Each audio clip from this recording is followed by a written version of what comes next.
शादी की पहली रात मैं अपनी बीवी का घूंघट उठाने के लिए आगे बढ़ा तो वह दर्द से चिल्लाने लगी और बोली, मेरे पेट में बहुत ज़ोर का दर्द हो रहा है। मैं उसे अस्पताल लेकर पहुंचा तो उसने एक बच्चे को जन्म दिया। मैं सोचते ही रह गया और बीवी से बोला, मैं तुम्हें तलाक दे दूंगा। वह मेरे पैरों में गिरकर बोली, मुझे सिर्फ 1 हफ्ते का समय दे दो, नहीं तो मैं बदनाम हो जाऊंगी। मैं मान गया तो वह बोली, आप कभी भी इस बच्चे का चेहरा नहीं देखेंगे, नहीं तो अनर्थ हो जाएगा। मुझे इस बच्चे में कोई दिलचस्पी नहीं थी, इसलिए इस बात के लिए मैं राज़ी हो गया और उस बच्चे को घर ले आया। मगर उस बच्चे के आने से मुझे अपने कारोबार में बहुत मुनाफा होने लगा था।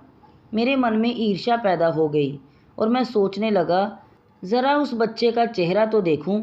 मगर मेरी बीवी उसके चेहरे को हमेशा ढककर रखती थी। एक दिन मैंने मौका पाकर यूं ही उसके चेहरे से कपड़ा हटाया तो मेरे पैरों तले ज़मीन निकल गई, क्योंकि वह बच्चा तो आज मेरे छोटे भाई की शादी थी और वह बहुत ही खुश लग रहा था। मेरे दिल में भी अपनी शादी का ख्याल आया कि क्यों ना मैं भी अपना घर बसा लूं, क्योंकि मैं अच्छा खासा कमा लेता था, जबकि मेरा छोटा भाई तो मेरे पास ही काम करता था और उम्र में मुझसे 10 साल छोटा भी था। मैंने अगले ही दिन माँ से बात की और बोला, माँ मेरी भी शादी करा दो, 35 साल का तो हो चुका हूँ, यूं ही उम्र बीत जाएगी और मैं हाथ मलता रह जाऊँगा। माँ ज़ोर ज़ोर से हंसने लगी और बोली, किशन तुम्हारे मन में शादी का विचार कहाँ से आ गया, और अभी जल्दी भी किस बात की है। अभी तो तुम्हारे छोटे भाई मोहन की शादी की है और इस शादी में बहुत ज़्यादा खर्च हुआ है। ऐसे में तो दूसरी शादी कैसे मुमकिन हो सकती है। मेरे चेहरे पर चिंता की लकीर साफ झलक रही थी। मैंने कहा, मैं तो मोहन से बड़ा था, रीति रिवाज के मुताबिक आप मेरी शादी पहले करती। आपने मेरे बारे में नहीं सोचा। अब मैं अपनी फ़िक्र नहीं करूँगा तो क्या पड़ोसी मेरी फ़िक्र करेंगे। माँ के चेहरे पर हर वक्त मुस्कुराहट ही झलकती रहती थी। अब वह मुस्कुराकर बोली, क्यों फ़िक्र करता है मेरे बच्चे, तुम देखना मैं तुम्हारे लिए बहुत जल्द कोई अच्छी सी लड़की ढूंढ लूँगी। मोहन की शादी तो मैंने इसलिए की है क्योंकि वह ठीक से कोई काम धंधा तो करता नहीं है। बीवी आएगी तो सिर पर जिम्मेदारी आ जाएगी। मैंने सिर हिला दिया। माँ उठकर मेरे लिए 1 गिलास पानी और 2 पुड़ियाँ ले आई। वह बोली, ये खा लो। मैंने कहा, माँ आप हर रोज़ मुझे ये कड़वी गोली क्यों खिलाती हो। तो माँ बोली, किशन तुम तो ये गोलियाँ बचपन से खा रहे हो ना, क्योंकि तुम्हें गुर्दे की तकलीफ़ है। डॉक्टर ने कहा कि ज़रा सी लापरवाही से बना बनाया इलाज बिगड़ जाएगा। फिर सोचो तुम्हारी शादी कैसे करूँगी। मैंने हंसकर वह दवाई खाई और अपने काम पर आ गया। मोहन की बीवी बहुत अच्छी लड़की थी, मेरी बहुत ही इज्जत करती थी। जब मोहन बाहर से आता था तो वह गुलाब की तरह खिल जाती थी। मेरा भी दिल चाहता था कि मेरी भी बीवी हो और वह मेरे लिए अलग अलग तरह का खाना बनाए, मेरे घर आते ही खुश हो जाए। लेकिन माँ तो इस तरह से मेरी शादी की बात को टाल रही थी कि जैसे मैं अभी 10 साल का ही हुआ हूँ। मुझे तो ऐसा लग रहा था कि माँ मेरी शादी इसलिए नहीं कर रही है क्योंकि मैं बिज़नेस में जो मुनाफा कमाता था वह पूरा माँ के हाथ में ही लाकर देता था। शायद उनको ये डर होगा कि बीवी आ जाएगी तो मेरा बेटा बदल जाएगा। मैंने माँ से कई बार शादी के बारे में कहा तो आखिर वह मजबूर हो गई और मेरे लिए लड़की ढूंढने लगी। बहुत लड़कियां देखने के बाद माँ को मीरा नाम की एक लड़की पसंद आ गई। जब माँ ने मुझे उसकी तस्वीर दिखाई तो मैं खुशी से उछल पड़ा। वो इतनी हसीन थी कि कोई जवाब ही नहीं। मैंने माँ को हाँ कह दी तो मेरी शादी की तैयारियां भी शुरू हो गई। ये सोच सोच कर ही दिल खुश हो जाता था कि मीरा मेरी बीवी बनकर इस घर में आएगी और मेरा ख्याल रखेगी। शादी का दिन आया तो मेरी खुशी का कोई ठिकाना नहीं था। मोहन मुझे कहता था कि भैया अपनी आज़ादी को इस तरह कुर्बान मत करो, क्योंकि बीवियां आज़ादी को कैद कर लेती हैं। दूर बैठी मोहन की बीवी उसे घूर कर देखती है तो वह मजाक में हंस देता है। हम बारात लेकर पहुँचे तो दुल्हन बनके सजी मीरा को मेरे साथ बिठा दिया गया। मैं बहुत ही खूबसूरत लग रही थी। शादी की रस्म पूरी हो गई। और फिर दुल्हन की विदाई का समय हो गया और हम घर वापस आ गए। मुझे मेरे भाइयों ने घेर लिया था। रात होने लगी थी, मगर उन्होंने मुझे दुल्हन के कमरे के अंदर जाने की इजाज़त नहीं दी। रात को 10 बजे माँ ने सभी को घर भेज दिया और मुझे भी कमरे में भेज दिया। मैं कमरे में गया तो मीरा सुहाग के जोड़े में मेरे इंतज़ार में बैठी हुई थी। मैं उसके पास गया तो वह रोते हुए बोली, पिछले 2 घंटे से मेरे पेट में बहुत ज़ोर का दर्द हो रहा है। अब दर्द बर्दाश्त नहीं हो रहा है। आप भगवान के लिए मुझे अस्पताल लेकर चलें। मुझे मीरा पर बड़ी दया आ गई और मैं उसे संभालते हुए अस्पताल में लेकर गया तो उसे डिलीवरी वार्ड में दाखिल कर दिया गया।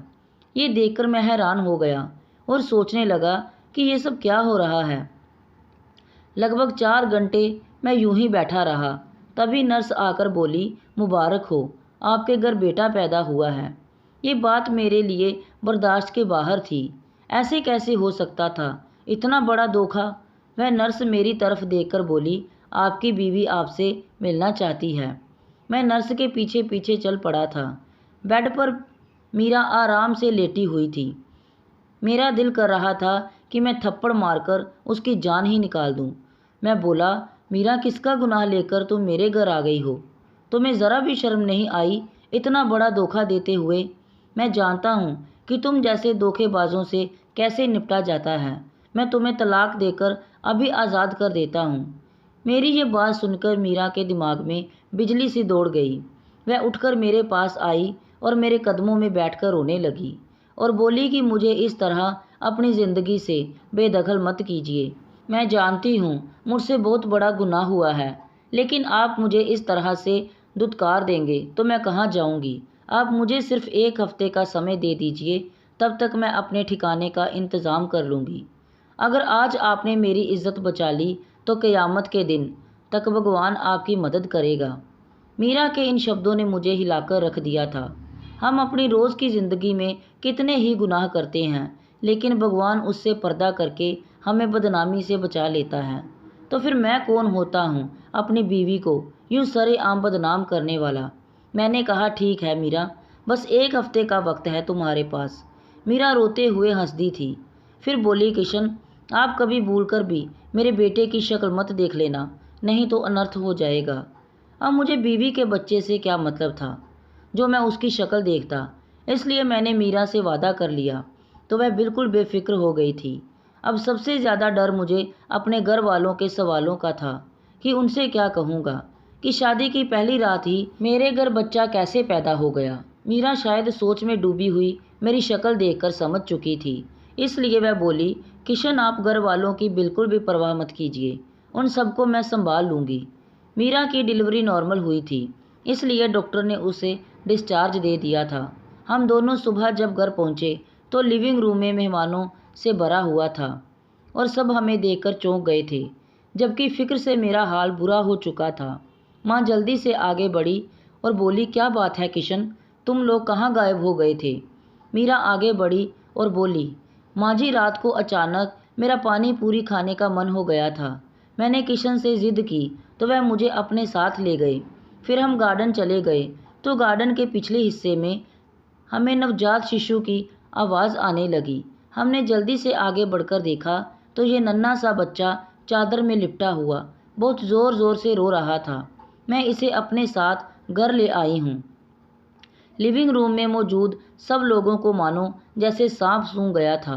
माँ आगे बढ़ी और उन्होंने मीरा के हाथ से बच्चे को ले लिया और बोली, किशन, तुम जानते हो ना, यूँ मिलने वाले बच्चे गुमनाम बाप की निशानी होते हैं।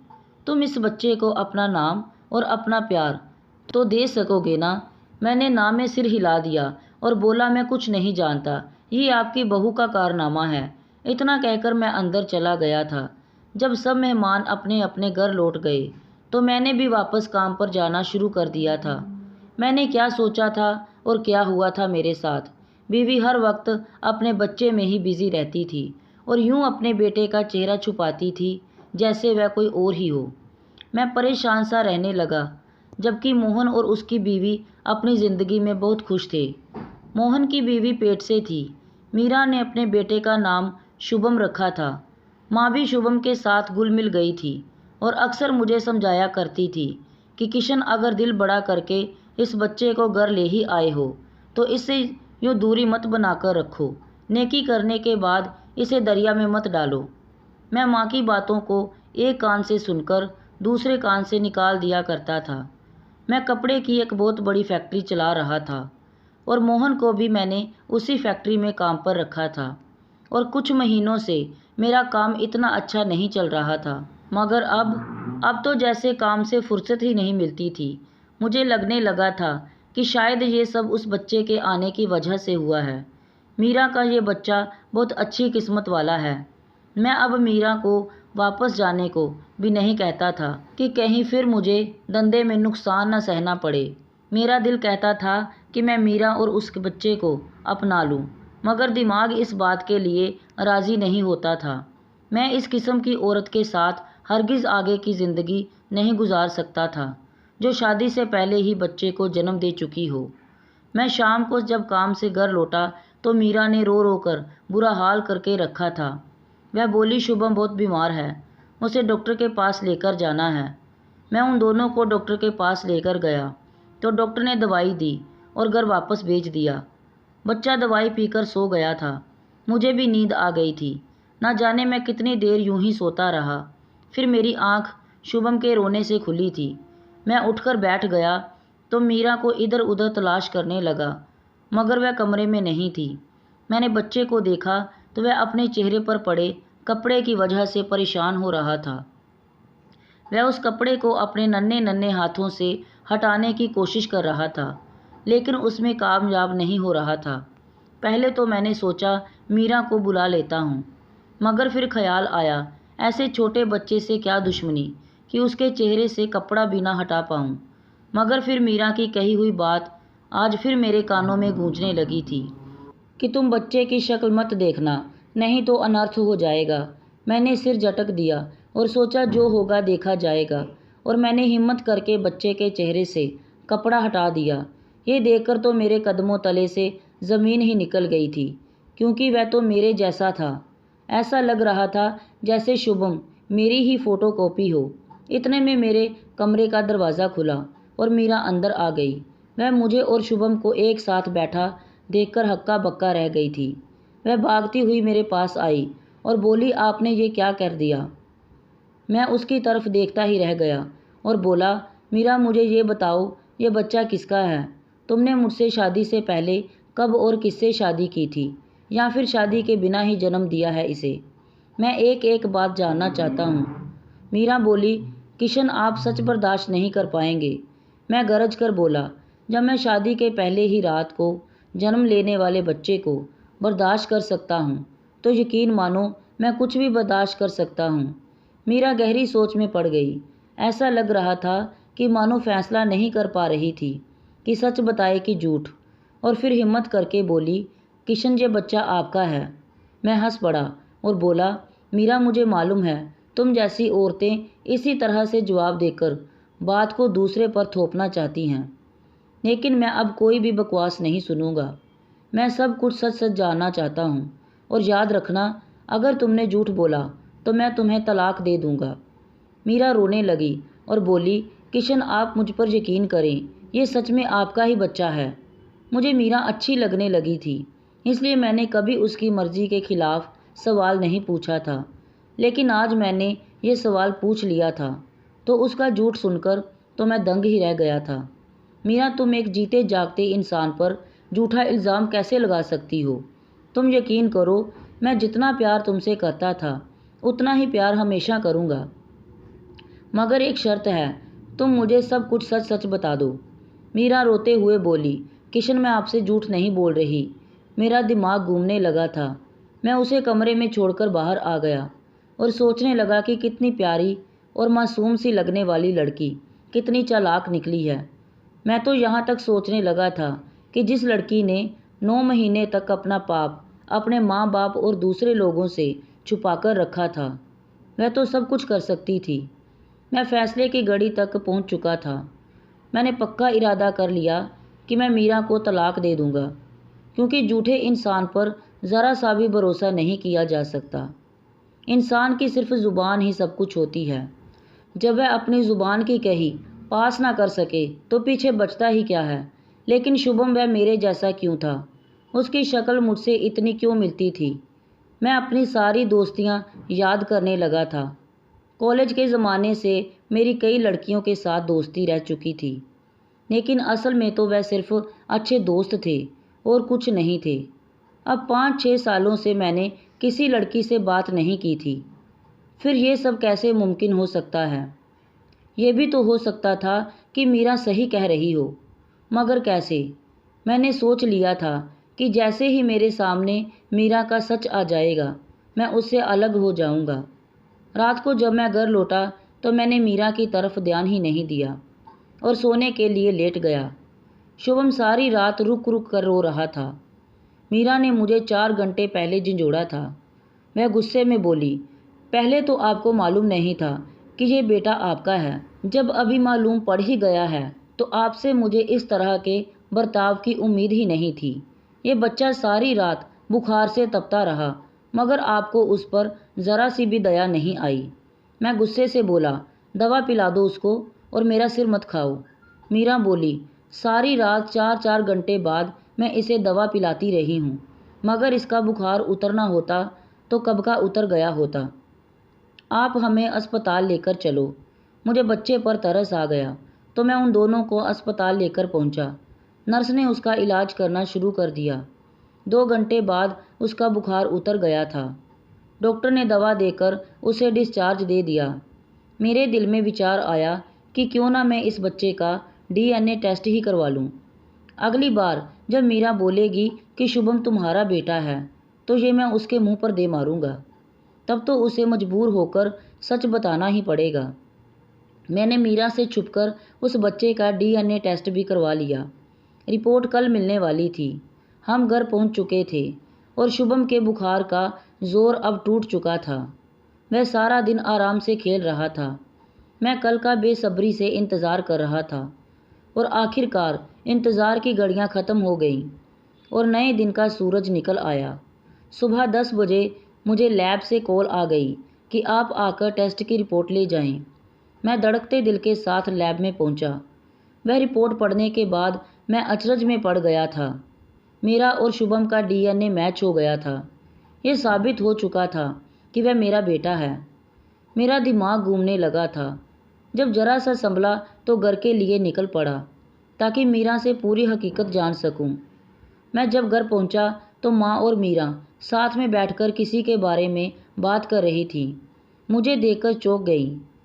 मैंने वह रिपोर्ट मीरा के मुंह पर दे मारी। मैं बोला, इस रिपोर्ट से साबित हो चुका है कि शुभम मेरा बेटा है। अब तुम ही बताओ कि ये सब कैसे हुआ। मैंने तुम्हें पहली बार शादी के दिन ही देखा था।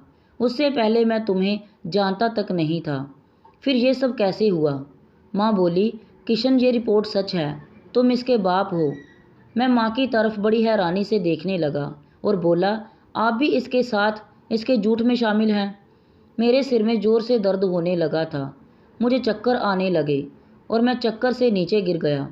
जब होश आया तो मैंने खुद को अस्पताल के बेड पर पाया। मैं सोते जागते तकलीफ़ में था।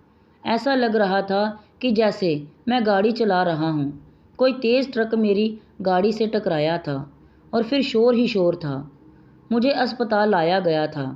फिर मैंने दोबारा आंखें बंद की तो मेरे सामने शर्मीली सी मीरा खड़ी थी और कह रही थी, मुबारक हो, मैं पेट से हूँ, आप बाप बनने वाले हैं। मैंने आंखें खोल दी थी। सामने मीरा और माँ खड़ी थी। माँ मेरे बालों में उंगलियाँ फेरने लगी और बोली, बेटा आज से 1.5 साल पहले मैंने तुम्हारी शादी बड़े धूमधाम से कर दी थी। तुम बहुत खुश थे क्योंकि मीरा तुम्हारी पसंद थी। तुम दोनों एक दूसरे के साथ बहुत खुश थे और फिर मीरा पेट से हो गई। हर तरफ खुशियाँ ही खुशियाँ थी। फिर एक दिन तुम फैक्ट्री से वापस आ रहे थे तो तुम्हारा एक्सीडेंट हो गया था। तुम कोमा में चले गए थे। तुमने 8 महीने एक लाश की तरह गुजारे थे और फिर तुम भगवान की दुआ से ठीक होकर घर आ गए। लेकिन तुम्हारी याददाश्त जा चुकी थी और तुम मीरा को भूल चुके थे। तुम घर वापस लौटे तब मीरा को मारने पीटने लगे थे। तुम उसे अपने कमरे से भगा देते थे। उसके लिए ये बात अच्छी नहीं थी क्योंकि वह पेट से थी। उसके बच्चे को नुकसान पहुंचने का खतरा था और फिर तुम्हारी तबीयत भी इसकी वजह से ठीक नहीं होती थी। इसलिए मैंने मीरा को उसके मायके भेज दिया। तुम्हें हर रोज़ याददाश्त वाली और जख्म भरने वाली दवाइयाँ ये कहकर खिलाती थी कि तुम्हारी गुर्दे में तकलीफ़ है, हालांकि तुम तो बिल्कुल ठीक हो गए थे। मोहन की शादी के बाद जब तुमने अपनी शादी की रट लगा दी तो समझ में नहीं आया कि मैं क्या करूं, इसलिए मैं तुम्हें टालती रही और फिर सोच विचार करके गिने चुने रिश्तेदारों को बुलाकर मीरा को मैं दोबारा दुल्हन बनाकर ले आई। ये सब कुछ हमने तुम्हारे ठीक होने के लिए तुमसे छुपा कर रखा था। मैं माँ की बातें सुनकर अजीब सी हालत से गुजर रहा था और मीरा ने मुझे वह सारी फ़ोटोज़ और वीडियोज़ दिखा दी जिसमें हमारी शादी हुई थी।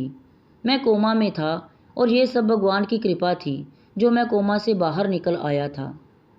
दोस्तों, आपको ये कहानी कैसी लगी कमेंट बॉक्स में ज़रूर बताएं। कहानी को लाइक शेयर और अगर चैनल पर नए हैं तो सब्सक्राइब करना ना भूलें। धन्यवाद।